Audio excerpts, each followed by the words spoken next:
Hello everyone, this is my new channel. It's biology time. তো আমি এখানে mainly West Bengal বোর্ডের ক্লাস 10-এর যে সিলেবাস লাইফ সায়েন্সের সেটা নিয়ে পড়াবো। তো এখানে শুধু পড়াবোই না, কিভাবে পড়াশোনা করতে হবে সেটাও আমি তার সঙ্গে সঙ্গে বলে দেবো। এবং প্রত্যেকটা সিলেবাস, প্রত্যেকটা চ্যাপ্টার পড়ানোর পর তার যে এমসিকিউ সেগুলো নিয়েও আমরা আলোচনা করব। তো দেখো, আজকে সিলেবাসটা নিয়ে মেনলি একটু আলোচনা করি। তো সিলেবাসটা আমি এখানে স্ক্রিনে দিয়ে দিয়েছি। তো ওয়েস্ট বেঙ্গল বোর্ডের ক্লাস 10-এর সিলেবাসে 5টা চ্যাপ্টার আছে। সেটা কি দেখো, জীবজগতের নিয়ন্ত্রণ ও সমন্বয়, এটা হচ্ছে 1 নম্বর চ্যাপ্টার।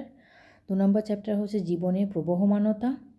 3 নম্বর চ্যাপ্টার হচ্ছে বংশগতি ও কয়েকটি সাধারণ জিনগত রোগ, মানে এটা বংশগতি এবং জিন রিলেটেড যে রোগগুলো। আচ্ছা, 4 নম্বর হচ্ছে অভিব্যক্তি ও অভিযোজন, আর 5 নম্বর হচ্ছে পরিবেশ, তার সম্পদ এবং তাদের সংরক্ষণ। আচ্ছা, এবার প্রত্যেকটা যে চ্যাপ্টার আছে সেগুলো আবার অনেকগুলো সাব ডিভিশন আছে, কোনোটার 5টা, কোনোটার 4টে, কোনোটা 2টো। তো জীবজগতের নিয়ন্ত্রণ ও সমন্বয় সাধনের ওটার 5টা সাব ডিভিশন আছে। সেগুলো কি? সেগুলো একটা হচ্ছে উদ্ভিদের সংবেদনশীলতা এবং তার সাড়া প্রদান। সেখানে মেনলি এগুলো পড়তে হবে উদ্ভিদের চলন, ট্যাকটিক, ট্রপিক, ন্যাস্টিক, এগুলো পরে ডিটেলস আলোচনা করব।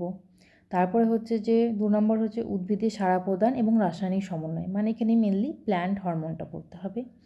থার্ড হচ্ছে যে ওখানে প্রাণীদের সাড়া প্রদান ও রাসায়নিক সমন্বয়, মানে এখানে অ্যানিম্যাল হরমোন, যেগুলো মানবদের অন্তঃক্ষরা গ্রন্থি, তাদের ক্ষরিত হরমোন, এগুলো পড়ব। তারপরে 4 নম্বর হচ্ছে প্রাণীদের সাড়া প্রদান এবং ভৌত সমন্বয়, মানে এখানে আছে স্নায়ুতন্ত্রটা পড়ব, মস্তিষ্ক পড়ব, সুষুম্না কাণ্ড পড়ব, আর চোখ পড়ব। 5 নম্বর হচ্ছে প্রাণীদের সাড়া প্রদানের একটি প্রকার হিসেবে গমন।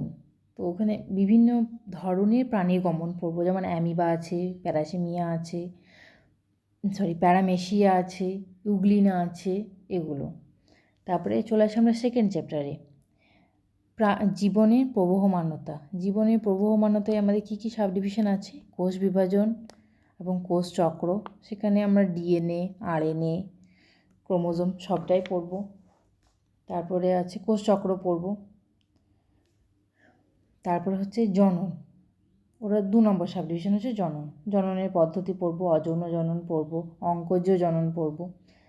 3 নম্বর হচ্ছে সপুষ্পক উদ্ভিদের যৌন জনন, ওখানে পরাগযোগ পড়ব, ইতর পরাগযোগ পড়ব। তারপরে হচ্ছে বৃদ্ধি ও বিকাশ, এখানে বৃদ্ধির ধারণা পড়ব। 3 নম্বর চ্যাপ্টার দেখো বংশগতি এবং কয়েকটি সাধারণ জিনগত রোগ। বংশগতি প্রকরণ, মটর গাছের ওপর মেন্ডেলের যে কাজ, মেন্ডেলের যে সূত্র, বংশগতির সূত্র পড়ব। তারপরে কয়েকটি জিনগত রোগ। তারপরে থার্ডের 2 নম্বর সাব ডিভিশন, যেমন হিমোফিলিয়া, থ্যালাসেমিয়া, বর্ণান্ধতা, এগুলো পড়ব। 4 নম্বর হচ্ছে অভিব্যক্তি ও অভিযোজন। সেখানে তার সাব ডিভিশন হচ্ছে 1 নম্বর হচ্ছে অভিব্যক্তি, সেখানে আমরা অভিব্যক্তির ধারণা পাবো, ওখান থেকে ল্যামার্কবাদ পড়ব, ডারউইনবাদ পড়ব। তারপরে 4 নম্বর চ্যাপ্টারে 2 নম্বর সাব ডিভিশন হচ্ছে অভিযোজন। অভিযোজন পড়ব। অভিযোজনের উদাহরণ যেমন ক্যাকটাস, রুই মাছের পটকা, পায়রার বায়ুথলি, শিম্পাঞ্জির সমস্যা সমাধান, এগুলো পড়ব। 5 নম্বর চ্যাপ্টারে চলে আসি আমরা। 5 নম্বর হচ্ছে পরিবেশ, তার সম্পদ এবং তাদের সংরক্ষণ। পরিবেশ, এখানে আমরা 5 নম্বরের সাব ডিভিশন হচ্ছে, যেমন প্রথম হচ্ছে নাইট্রোজেন চক্র, ওখানে নাইট্রোজেন চক্রটা পুরোটা পড়ব। তারপরে তার 2 নম্বর সাব ডিভিশন হচ্ছে পরিবেশ দূষণ। পরিবেশ দূষণের মধ্যে মেনলি 3টে পড়ব আমরা, বায়ু দূষণ, জল দূষণ আর শব্দ দূষণ। এবার 3 নম্বর সাব ডিভিশনের রয়েছে পরিবেশ এবং মানব জনসমষ্টি। সেখানে পরিবেশ এবং মানব স্বাস্থ্য পরিবেশের সঙ্গে কীভাবে রিলেটেড সেটা পড়ব। তার আরেকটা সাব ডিভিশন হচ্ছে জীববৈচিত্র্য এবং সংরক্ষণ। এটা হচ্ছে জীববৈচিত্র্যের গুরুত্ব, জীববৈচিত্র্যের হটস্পট, জীববৈচিত্র্য কীভাবে হ্রাস পাচ্ছে, জীববৈচিত্র্যের কীভাবে আমরা সংরক্ষণ করতে পারবো।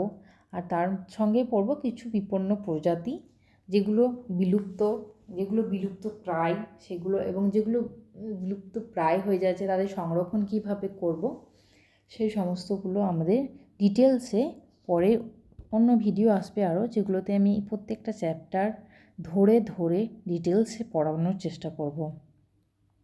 তো এটাই ছিল 10-এর সিলেবাস।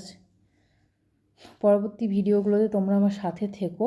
আমি প্রত্যেকটা জিনিস ধীরে ধীরে ডিটেলসে পড়াবো, যাতে তোমাদের এমসিকিউ করতে কোনো অসুবিধা না হয় মাধ্যমিক পরীক্ষায় গিয়ে। এমসিকিউগুলো যেন সমস্তটা এখানে হাইলাইট করার চেষ্টা করব। তো থেকো, এইটুকুই আজকের। ধন্যবাদ।